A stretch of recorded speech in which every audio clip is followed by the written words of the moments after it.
Hi friends, நான் உங்கள் anime freak வந்துட்டேன். நாம் இப்போ என்ன பார்க்க போகிறோம்னா காட் கேம் கடவுளின் விளையாட்டு எபிசோடு 9 பார்க்கலாம்.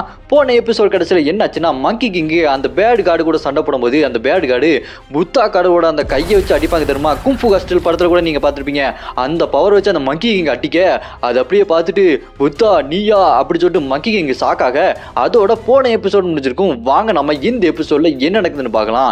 இந்த எபிசோடு ஸ்டார்டிங்கில் அந்த பேட் கார்டு நம்ம மங்கி கிங்கை பார்த்துட்டு எப்படி இது ரொம்ப நல்லா இருக்கா, உன்னை அழிக்கணும்னா அவன் ஒருத்தனால தான்டா முடியும், அவனை நான் வர வச்சிருக்கேன் அப்படின்னு சொல்ல அங்கே யாரான்னு பார்த்தா புத்தாங்க. பார்க்கறதுக்கே எப்படி மாசா இருக்காங்க பாருங்க. நம்ம மங்கி கிங்க அப்படி கையில் பிடிச்சிட்டு தூக்கிட்டு போவாங்க பாருங்க. அதை பார்த்துட்டு அந்த பேட் கார்டு சொல்லுவாங்க பாருங்க, உன்னோட அழிவு இப்போ ஆரம்பிக்குதுடா அப்படின்னு சொல்ல அதை கேட்டு மங்கி கிங்கு, ஏய் எப்படிரா உன்னால எப்படி புத்தாவை கண்ட்ரோல் பண்ண முடிஞ்சுது?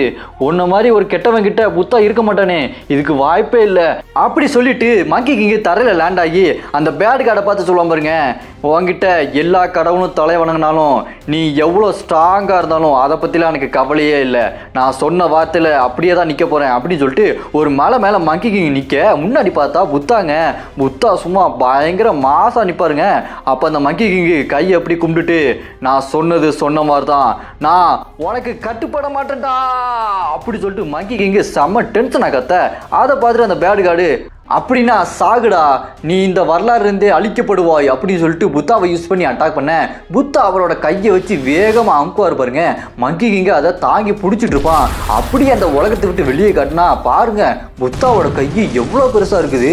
அப்புறமா மங்கி கிங்கு அந்த கையை தாங்கி பிடிச்சிட்டே சொல்லுவான், நான் என்னோட நண்பர்கள் ஒரு நாள் கண்டிப்பாக சுதந்திரம் அடைவோம், அது இன்னைக்கு இல்லாமல் இருக்கலாம் ஆனால் கண்டிப்பாக அடுத்த வாழ்க்கையில் இருக்கும், அது வரைக்கும் நான் தொடர்ந்து சண்டை போட்டுக்கிட்டே இருப்பேன், போராடிட்டே இருப்பேன், ஆனால் இது கொஞ்சம் மோசமாக தான் போயிருக்கு, இருந்தாலும் நான் விட்டு கொடுக்க மாட்டேன் அப்படி சொல்லிட்டு கத்திட்டு இருக்க. இந்த பக்கம் அந்த பேட் கார்டு அதை பார்த்துட்டு அவன் என்ன பண்ணுறான், புத்தாவோட கையை தூக்குறானா, அது எப்படி அவனால் முடியும் அப்படி சொல்லிட்டு பார்த்துட்டு இருக்க. அப்போ மங்கி கிங்க சொல்லுவான் பாருங்க, நான் என்னோட கடவுள் சக்தியை ஒருத்தனுக்கு கொடுக்குறேன், அவன் தான் என்னோட சாம்பியன் அப்படின்னு சொல்ல அது யாருன்னு பார்த்தா அது நம்ம ஹீரோங்க. அந்த மங்கி கிங்கு அதோட சக்தி அதோட அடுத்த சாம்பியனா நம்ம ஹீரோவை சூஸ் பண்ணியிருக்குது. நம்ம ஹீரோக்கு அது ஏதோ ட்ரிகர் ஆன மாதிரி இருக்கும். இந்த பக்கம் பார்த்தா மங்கி கிங்கு அந்த புத்தாவோட கையை அமுங்க மலையெல்லாம் உடஞ்சி அடியிலேருந்து நெருப்பு குழம்பு வந்துட்டு இருக்கும். அந்த நெருப்பு குழம்புக்குள்ள கொஞ்சம் கொஞ்சமாக மூழ்கிட்டு இருக்குதுங்க மங்கி கிங்கு. அதை பார்த்துட்டு இந்த பக்கம் பேட் கார்டு இருக்கு பார்த்தீங்களா, மங்கி கிங்கை பார்த்துட்டு, டேய் உனக்கு எவ்வளோ தைரியம் இருந்தா அவனை உன்னோட சாம்பியனா நீ சூஸ் பண்ணுவ அப்படின்னு கேட்க இந்த பக்கம் மங்கி கிங்கு அப்படி பாதி மூழ்கிடும். அப்போ அந்த மங்கி கிங்கு சொல்லும் பாருங்க, நான் சந்தோஷப்படுறேன், என்னோட கடைசி சந்தோஷம் இதுதான், அவனை நான் என்னோட அடுத்த சாம்பியனா நான் சூஸ் பண்ணுறேன், நான் கடைசி வரைக்கும் போராடிட்டே இருப்பேன், நான் என்னோட சுதந்திரத்துக்காக எவ்வளோ நாள் கஷ்டப்படுவேன், கடைசி வரைக்கும் கஷ்டப்படுவேன் அப்படின்னு கத்திக்கிட்டே இருக்க. அந்த எரிமலை குழம்புக்குள்ளே கொஞ்சம் கொஞ்சமாக மூழ்கிட்டு இருக்கும்போது அதை கேட்டுட்டு அந்த பேடு கார்டு கையை முறுக்கிட்டு இருக்கும். அப்போ அந்த மங்கி கிங் சொல்லும் பாருங்க, என்னோட சக்தியை வச்சுட்டு இன்னொருத்தங்க சுதந்திரம் அடைஞ்சாங்கன்னா அது எனக்கு ரொம்ப சந்தோஷம் தான், அந்த சுதந்திரத்தை ரியா நசுரா அவன் அடைவான், அவன் எனக்காக அந்த சுதந்திரத்தை அடைவான் அப்படின்னு சொல்லிட்டு மங்கி கிங் கத்திட்டு இருக்க. புத்தா கை இருக்கு பார்த்தீங்களா, ஓங்கி மங்கி கிங்க ஒரு அமுக்குன்னு அமுக்குல அந்த உலகமே சும்மா வெடிச்சு சத்தர்னு பாருங்க. அந்த அளவுக்கு ஓவர் பவருங்க புத்தா கை. அப்படி அங்க கட் பண்ணா இந்த பக்கம் நம்ம ஹீரோ நின்றுட்டு இருப்பாரு. அங்க ஐரா பொண்ணு நம்ம ஹீரோவை கூப்பிடுவா, ரியான் உனக்கு ஒன்றும் இல்லையே, ஆமாம் நீ எதுக்காக அழுதுட்டு இருக்க அப்படின்னு கேட்க நம்ம ஹீரோ அழுதுட்டு இருப்பாருங்க. அங்கே மங்கி கிங்க அடி வாங்கி போய் சேர்ந்துட்டான்ல, அதனால இங்கே நம்ம ஹீரோ அழுதுட்டு இருப்பான். ஏன்னா மங்கி கிங்கு நம்ம ஹீரோவை தானே அடுத்த சாம்பியனாக சூஸ் பண்ணியிருக்கான், அதனால நம்ம ஹீரோக்கு இம்பாக்ட் ஆகுது போல இருக்குது. நம்ம ஹீரோ அப்படி கண்ணை தொடச்சிட்டு ஒன்றும் இல்லையே அப்படின்னு சொல்லிட்டு இருக்க. அங்கே விண்வெளி வானத்தில் பார்த்தா அந்த கிரகம் அப்படி வெடிச்சு செதறது ஏதோ நட்சத்திரம் மாதிரி தெரிஞ்சுட்டு இருக்கும். அப்புறம் அந்த மங்கி கிங்கு அப்படி விண்வெளியில் அப்படி மறந்துட்டு இருக்க. நம்ம ஹீரோ அப்படி கையை மூடுவான் பாருங்க அந்த கண்ணீரோட. அந்த பக்கம் பார்த்தா அந்த கடவுள் இருக்கு பார்த்தீங்களா, அது அந்த மங்கி கிங்க அப்படி கைக்குள்ள அப்படி அமுக்குற மாதிரி தெரியுது. அந்த மங்கி கிங்க இறந்துருச்சா இல்ல மயங்கிருச்சான்னு தெரியல, அது போக போக தான் நம்மளுக்கு இனிமேல் தெரியும். அப்புறம் நம்ம ஹீரோ அந்த வீட்டுக்குள்ள போயிட்டு இருக்க. இந்த பக்கம் அந்த கடவுளும் திரும்பி போயிட்டு இருக்கும். அப்புறமா பார்த்தா நம்ம ஹீரோவோட பாதி மூஞ்சி அந்த கடவுளோட பாதி மூஞ்சி ரெண்டு மூஞ்சி ஒன்னா வைப்பாங்க. என்ன ட்விஸ்ட்னு தெரியல, இவங்க ரெண்டு பேத்துக்கும் ஏதோ ஒரு சம்பந்தம் இருக்கு, அது போக போக தான் தெரியும். அப்புறம் நம்ம ஹீரோ அவங்க ஆட்கள் எல்லாருமே வீட்டுக்குள்ள போய் நல்லா சாப்பிட்டு இருப்பாங்க, விருந்து சாப்பாடு தான். அப்போ நம்ம ஹீரோ கிட்ட ஐரா பொண்ணு கேப்பா, ஓ நீங்கள் அந்த மங்கி கிங்கே தோக்கடிக்க பார்த்தீங்களா, அவ்வளோ சக்தி வாய்ந்தவங்களா இருந்தாங்களா அவங்க கூட இருந்தவங்கலாம் அப்படி சொல்லிட்டு அந்த ஐரா பொண்ணு நம்ம ஹீரோ பார்த்து கேட்டுட்டு இருக்க. நம்ம ஹீரோவும் ஆமாம் நாங்கள் எல்லாருமே டீமாக சேர்ந்து அந்த மங்கி கிங் கூட சண்டை போட்டோம் அப்படி சொல்லிட்டு இருக்கும்போது அந்த பக்கம் அந்த சின்ன பையன் ஒரு பையன் இருப்பான் பாருங்க, அவன் அந்த கூலிங் கிளாஸ் போட்டவன் பக்கத்தில் உட்காந்துட்டு சாப்பிடாம கேம் விளாண்டுட்டு இருப்பான். அதை பார்த்துட்டு அந்த கூலிங் கிளாஸ் போட்டவன் டே என்னடா கேம் விளாண்டுட்டு இருக்க பெசாம சாப்பிட்றா அப்படி சொல்ல. அதை கேட்டுட்டு அந்த சின்ன பையன் டேய் பெசாம போடாங்கிட்டு ஏதாவது திட்டிட போறேன் அப்படின்னு சொல்ல. அதை கேட்டு அந்த கூலிங் கிளாஸ் போட்டவன் டேய் நான் உன்னோட வயசுக்கு பெரியவன்டா மரியாதை கொடுறா அப்படி சொல்லிட்டு 2 பேரும் சண்டை போட்டுட்டு இருப்பாங்க. இந்த பக்கம் நம்ம ஹீரோ அந்த சின்ன பையனை பார்த்துட்டு இவன் என்ன ரொம்ப சின்ன பையனாக இருக்கான், இருந்தாலும் அவன் ஃபர்ஸ்ட் கேமில் ஜெயிச்சுட்டு வந்திருக்கான் தனியாக, இன்னும் இவன் கேமில் தொடர்ந்து ஜெயிச்சுக்கிட்டே இருக்கான், எப்படி இவன் சின்ன பையனாக இருக்கானே அப்படி சொல்லிட்டு நம்ம ஹீரோ மைண்டில் யோசிச்சுட்டு இருக்க. அப்போ ஐரா பொண்ணு நம்ம ஹீரோ கிட்ட இப்போ நம்ம அடுத்த ரவுண்டில் எப்படி ஜெயிக்கிறது, நம்ம என்ன பிளான் போடுறது அதை பற்றி யோசிக்கணும் அப்படி சொல்ல. அதை கேட்டு நம்ம ஹீரோவோ உனக்கு அடுத்த கேம் என்னென்னாச்சு தெரியுமா, ஏன் தெரியாமல் பேசிகிட்டு இருக்க அப்படின்னு சொல்ல. அதை கேட்டு ஐராவோ சொல்லுவா பாருங்க, எனக்கு தெரியுமே அடுத்த கேம் என்னன்னு எனக்கு தெரியும், அது என்ன கேம்னா அப்படின்னு சொல்லும்போது கதவை யாரோ தட்டுற மாதிரி தெரியும். நம்ம ஹீரோ உடனே கையில் வெப்பன் எடுக்க அங்கே ஐரா பொண்ணு கையில் கன் எடுத்துருவா. யாரா அது கதவை திறந்துட்டு உள்ளே வராங்க அப்படின்னு பார்த்துட்டு நம்ம ஹீரோ கதவை திறப்பான் பாருங்க. பார்த்தா அது அந்த அழிவின் கடவுள் தாங்க. இதுக்கு முன்னாடி நம்ம ஹீரோ கிட்ட டீலிங் கூட போட்டுருப்பாள்ல முதல்ல வந்தவ, அவ இங்கே வந்திருக்கா. பார்த்தா அவளுக்கு 2 கண்ணு இருக்குமே, இப்போ ஒரு கண்ணில் ஐபேச்சை போட்டிருக்கா. அதை பார்த்துட்டு அந்த கூலிங் கிளாஸ் போட்டவன் இருக்கான் பார்த்தீங்களா, அவன் கேட்பான். அவன் எப்பவும் கண்ணை பற்றி தான் பேசுவான் போல இருக்குது. அவன் அந்த கடவுளை பற்றி கேட்பான், ஆமாம் உனக்கு தான் 2 கண்ணு இருந்தது, இப்போ எதுக்கு ஒரு கண்ணில் ஐபேச்சை போட்டிருக்க அப்படின்னு கேட்க. அதை கேட்டுட்டு அந்த கடவுள் செம்ம டென்ஷன் ஆயிடுவா. ஏய் இது எதுக்கு என்கிட்ட கேட்குற இடியட்டு, உன்கிட்ட வேற கேட்கறது கேள்வியே இல்லையா அப்படி சொல்லிட்டு செம்ம கடுப்பாக. அதுக்கு அந்த கூலிங் கிளாஸ் போட்டவன் நான் அப்படி என்ன தப்பா கேட்டுட்டேன், உனக்கு 2 கண் இருந்தது இப்போ ஒரு கண் எங்க அதை தானே கேட்டேன், அதுக்கு ஏன் இவ்வளோ கோவப்படுற அப்படி சொல்லிட்டு அவன் சொல்ல. அதுக்கு அந்த கடவுள் இருக்கா பார்த்தீங்களா, அவ சாமி இருறா ஏன்டா கடுப்பேத்துற அப்படின்னு சொல்லிட்டு அவளுக்கு என்ன நடந்ததுன்ற மாதிரி ஒரு சின்ன ஃப்ளாஷ்பேக்கு. அதில் அந்த பேட் கார்டு இருக்கா பார்த்தீங்களா, அவங்க நிற்க பக்கத்தில் ஒரு கார்டு கையில் குண்டூசி மாதிரி ஒன்று வச்சுக்கிட்டு அவளோட கண்ணை குத்துறதுக்கு ரெடியாக இருக்காங்க. ஓ இதுதான் நடந்திருக்கு போல இருக்குது. அவள் அதை போய் யோசிச்சு பார்த்துட்டு ஐயோ நான் அதை சொல்லக்கூட விரும்பலப்பா, அது ரொம்ப மோசமான விஷயம் அப்படி சொல்லிட்டு மனசில் யோசிச்சுக்கிட்டு அடுத்ததா நான் உங்களுக்கு அடுத்த ரவுண்டில் என்ன கேம் வருதுன்னு சொல்கிறேன் அப்படி சொல்லிட்டு அங்கே இருக்கிறவங்க எல்லாத்தையுமே சொல்லிட்டுப்பா. அடுத்த கேமு மேஸ் ரன்னர், அதாவது அது ஒரு குழப்பமான பாதை. அந்த பாதையில் நீங்கள் கரெக்டான ரூட்டை தேர்ந்தெடுத்து போகணும். அப்படி நீங்கள் போகும்போது அங்கே நிறைய மான்ஸ்டர்ஸ் இருக்கும். அந்த மான்ஸ்டர்ஸ் எல்லாத்தையுமே நீங்கள் போட்டு தள்ளணும், இல்லை அது உங்களை போட்டு தள்ளிடும். நீங்கள் தனியாக விளையாடலாம், இல்லை டீமோடு சேர்ந்து விளையாடலாம், எப்படியோ நீங்கள் கடைசியாக உயிரோடு இருக்கணும். அவங்க தான் இந்த கேமில் ஜெயிச்சவங்க அப்படின்னு சொல்ல. அதை கேட்டுட்டு சிஞ்சானு அப்படியா அப்படின்னா அந்த கேமு எத்தனை நாள் இருக்கும் அப்படின்னு கேட்க. அதுக்கு அந்த கடவுள் சொல்லுவா இந்த கேமு 4 நாள் இருக்கும்னு சொல்ல. அதை கேட்டோன்னு நம்ம ஹீரோவோ என்னது 4 நாளா, இது ரொம்ப பெரிய நாளாச்சே அப்படின்னு சொல்ல.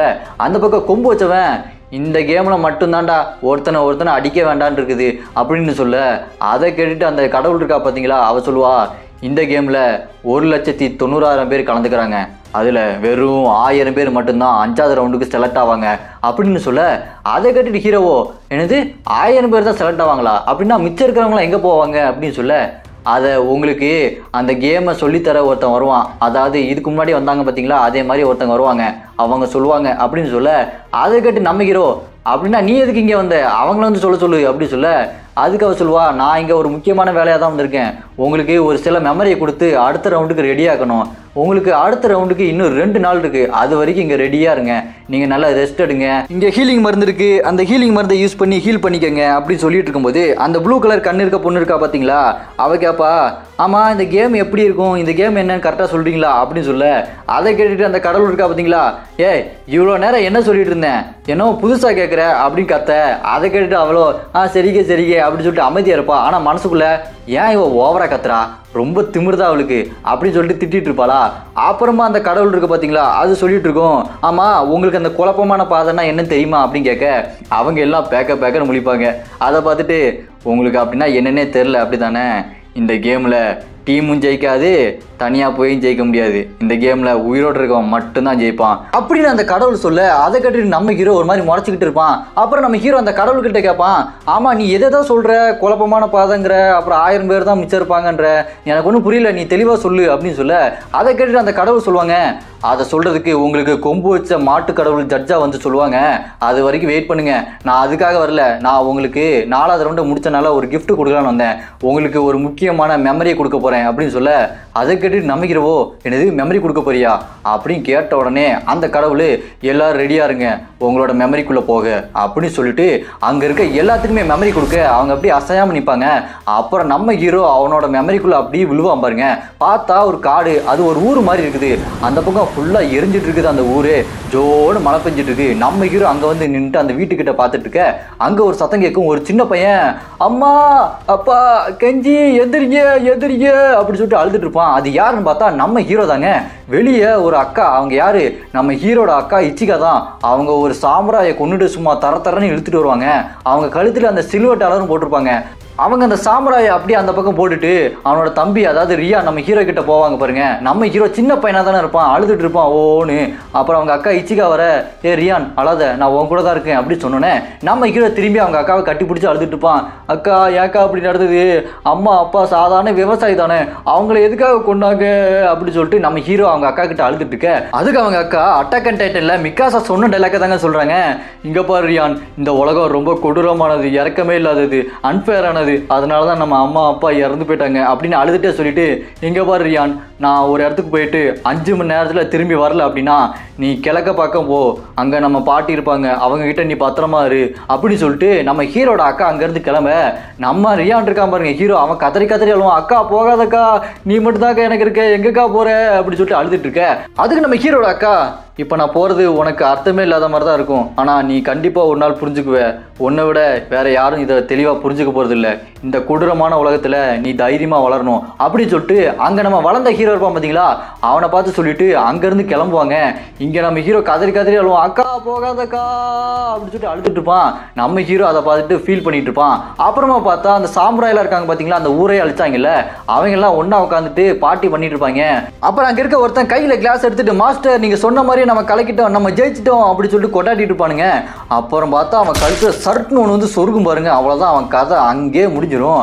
அதை பார்த்துட்டு அங்கே இருக்கவங்க மறந்துடுவானுங்க, யாராவது அப்படின்னு சொல்லிட்டு எஞ்சி நின்று பார்த்தா அங்கே வந்து நிற்கிறது நம்ம ஹீரோவோட அக்கா தாங்க. கையில் இன்னும் அதே மாதிரி நிறைய வெப்பனை வச்சுட்டு வந்து நிற்பாங்க பாருங்க.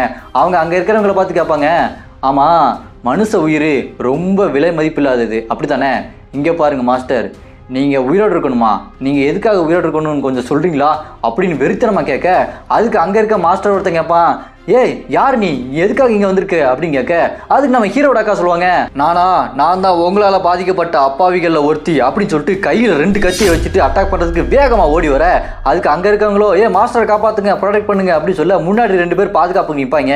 அவங்க 2 பேர்த்துல முதல்ல ஒருத்தனை கழுத்துலேயே ஒரு ஏற்று, சங்கில் ஒரு ஏற்ற, அவ்வளோதான் ரத்தம் தெரிச்சு அவன் செத்துருவான். பக்கத்தில் இருக்கவனுக்கு வயிற்றுல ஒரு குத்து, கழுத்தில் ஒரு குத்து, அவ்வளோதான் அவன் கதையை முடிஞ்சிடும். அப்புறமா அங்கே போய் அட்டாக் பண்ணான்னு போகும்போது பின்னாடி இருந்து ஒருத்தன் அம்போட பார்ப்பான் பாருங்க. அப்போ நம்ம ஹீரோட அக்கா கண்ணு நம்ம ஹீரோட கண்ணு மாதிரியே மின்னும். அப்புறம் பார்த்தா அவங்க டக்குன்னு குனிஞ்சிருவாங்க, அந்த அம்பு முன்னாடி இருக்க ஒருத்தன் வந்து சொருகிரும். அப்புறம் அந்த அம்பு விட்டவன் திரு முடிச்சுட்டு இருப்பான். அவ்வளோதான் என் கதை என்ன ஆக போதோ அப்படின்னு சொல்லிட்டு பார்த்துட்டு இருக்கேன். நம்ம ஹீரோட அக்கா கத்தியை குறுக்க வச்சு ஒரு வெட்டு, அவ்வளோதான் அவன் தலை துண்டா போயிடும். அப்புறமா என்ன மாஸ்டர் நிற்பான்ல, அவனை வெட்டுறதுக்காக ரெடியாக இருக்கும்போது நம்ம ஹீரோட அக்கா பின்னாடி ஒருத்தன் வெட்டுறதுக்காக வேகமாக வருவான் பாருங்க. அப்போ யாரு நம்ம ஹீரோ தாங்க, சின்ன பையனா இருக்கான் பாருங்க. அந்த ஹீரோ டக்குன்னு அவன் மேலே பாஞ்சு கத்தி வச்சு குத்தி கொள்வான் பாருங்க. நீ தான்டா காரணம், என் குடும்பம் அழிஞ்சதுக்கு நீ தான் காரணம், சாகுடா அப்படி சொல்லிட்டு நம்ம ஹீரோ சின்ன பையனா இருக்கும்போதே அப்படி போட்டு குத்துன்னு குத்துவான். அதை பார்த்து நம்ம ஹீரோட அக்காவோ, ரியான் நீ எதுக்கு இங்கே வந்த அப்படி சொல்லிட்டு கேட்க, அதுக்கு நம்ம ரியான் சொல்லுவான் பாருங்க நம்ம ஹீரோ, அக்கா இவன் தாக்கா காரணம், நம்ம குடும்பத்துக்கு கொண்டதே இவன் தாக்கா, இவன் சாகணும், இங்கே இருக்க எல்லா சாமராயும் சாவுங்க அப்படி சொல்லிட்டு நம்ம ஹீரோ மனசில் யோசிச்சுக்கிட்டு அவனை குத்திட்டு இருக்க. அப்புறம் நம்ம ஹீரோட அக்கா சொல்லுவாங்க, எனக்கு தெரியும் நீ இங்கே வருவேன்னு எனக்கு தெரியும் அப்படின்னு நம்ம ஹீரோட அக்கா ஹீரோ கிட்ட பேசிட்டு இருக்கும்போது அந்த மாஸ்டர் இருக்கான் பார்த்தீங்களா, சாமுராய் மாஸ்டர், நம்ம ஹீரோட அக்கா பின்னாடி பட்டுன்னு வந்து கழுத்தில் ஓங்கி ஒரு அடி அடிச்சிருவான். அவ்வளோதான் நம்ம ஹீரோட அக்கா மயங்கி விழுந்துருவாங்க. இங்கே நம்ம ஹீரோவும் அக்கா எந்திரிக்கான்னு கத்திட்டு இருப்பான். அங்கே அந்த சாமுராயோ மயங்கி கிடக்கிற அந்த ஹீரோட அக்கா கழுத்தில் அந்த சிலுவை செயின் இருக்கும் பார்த்தீங்களா, அதை எடுத்து பார்த்துட்டு என்னது இது என்ன கடவுளோட சக்தியா என்னது இதுன்னு பார்த்துட்டு இருப்பான். அந்த பக்கம் நம்ம ஹீரோவை பிடிச்சி வச்சிருப்பாங்க. அங்கே உள்ளவங்களோ என்ன பண்ணுறது இந்த பையனை கொண்டுடலாமா அப்படின்னு கேட்க, அதுக்கு அந்த மாஸ்டர் சொல்லுவான், இல்லை அவங்களை கொல்ல வேண்டாம், அவங்கள வச்சு எனக்கு காரியம் நடக்கணும், அவங்கள தூக்கிட்டு வாங்க அப்படி சொல்ல அப்படியே கட் பண்ணா நம்ம ஹீரோவை ஜெயில போட்டுறாங்க. கூட நம்ம ஹீரோட அக்கா இல்ல, வேற யாரோ இருக்காங்க. நம்ம ஹீரோட அக்காவை அந்த அரசர் வேற எங்கேயோ கூட்டு போயிட்டான் போல. நம்ம ஹீரோ கூட இருக்கான் பாத்தீங்களா, அவன் நம்ம ஹீரோ பார்த்துட்டு, தம்பி என்னப்பா ஒரு வாரமா அழுதுட்டே இருக்க, உன்னோட அக்காவை தேடி அழுதுட்டு இருக்கியா, இந்தா பசிக்குதா இதை சாப்பிடு அப்படின்னு சொல்லிட்டு சாப்பிட கொடுத்துட்டு நம்ம ஹீரோ கிட்ட அவன் சொல்லுவான் பாருங்க, தம்பி உன்னோட அக்காவுக்கு தனி பவர் ஒன்று இருக்கு, அதை வச்சு போர்ல ஜெயிக்கிறதுக்காக அந்த அரசர் கூட்டு போயிருக்கான். இதுக்கப்புறம் உன்னோட வாழ்க்கை வேற மாதிரி மாறப்போகுது. அந்த தோட்டத்துல வயல்வெளியில வாழ்ந்த வாழ்க்கை இதுக்கப்புறம் உனக்கு இருக்காது. உன்னோட வாழ்க்கை வேற மாதிரி மாறப்போகுது. அது ரொம்ப கொடூரமா கூட இருக்கலாம். உனக்கு தீர்க்கதரிசியோட பவர் கூட கிடைக்கலாம். நீ என் கூட சரியா இல்லையா, நான் உனக்கு அந்த வழியை காட்டுறேன், கைய கொடு அப்படின்னு சொல்லிட்டு நம்ம ஹீரோ கிட்ட கைய கொடுப்பான் பாருங்க. அதோட பிளாஷ்பேக் முடியுது. ஒருவேளை நம்ம ஹீரோக்கு அந்த சக்தி இது மூலமா தான் கிடைச்சிருக்குமோ என்னன்னு தெரியல, போக போக தான் தெரியும். அப்படியே கட் பண்ணா நம்ம ஹீரோ பிரசன்ட்டுக்கு வந்துருவான். அங்க பார்த்தா அந்த அழிவின் கடவுள் இருக்கா பாத்தீங்களா, அவ சொல்லுவா, என்ன நல்லா இருந்ததா, உங்க எல்லாத்துக்கும் அந்த மெமரி நல்லா இருந்ததா, எல்லாருமே அப்படியே ஃப்ரீஸ் ஆகி நிக்கிறீங்க, என்ன ஏதாவது கேள்வி இருக்குதா, ஒரு கேள்வி இருக்காது அப்படின்னு சொல்லிட்டு இருக்க. அங்க நம்ம ஹீரோ அந்த அழிவின் கடவுளை பார்த்து கேட்பான், ஆமா உன்னால என்னோட மெமரி எல்லாத்தையுமே திருப்பி கொடுக்க முடியுமா அப்படின்னு கேட்க.